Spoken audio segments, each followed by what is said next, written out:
I know for a fact they're not trying to ban TikTok for the reason that it's owned by China. You know how I know that? Because it's not fucking owned by China. It's just fucking not. 60% of the company is owned by international investors, including U.S. investors. 20% is owned by its founders. The other 20% is owned by the employees, nearly 10,000 of which are U.S. citizens. And I know they're not trying to ban it to protect the private information of Americans from the CCP. Do you know how I know that? Because all American user information is on servers in Texas, already overseen by a U.S. company called Oracle. So we know it's not because it's owned by China. We know it's not to protect our personal information. So the only valid question is, why do they want to ban it? The answer to that is this isn't about TikTok. If you actually take the time and read through the bill that they just passed, there's one very important thing that this bill allows them to do. That is to shut down or take control of any social media platform that they claim interferes with the election. And who would make that determination? President. The president would have complete power on whether or not to shut down a social media platform.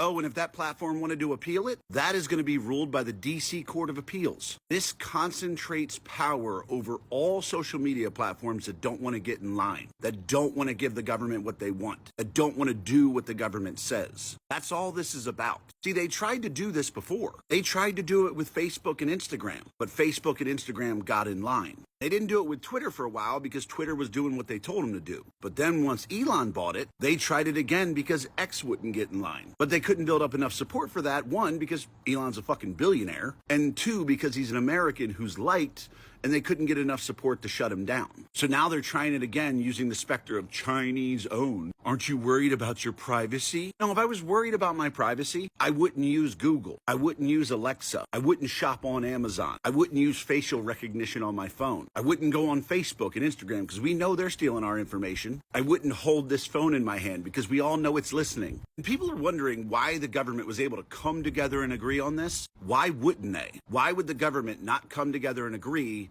on granting themselves power? Because that's all this bill does. It takes away your right to privacy and communication and gives it to them.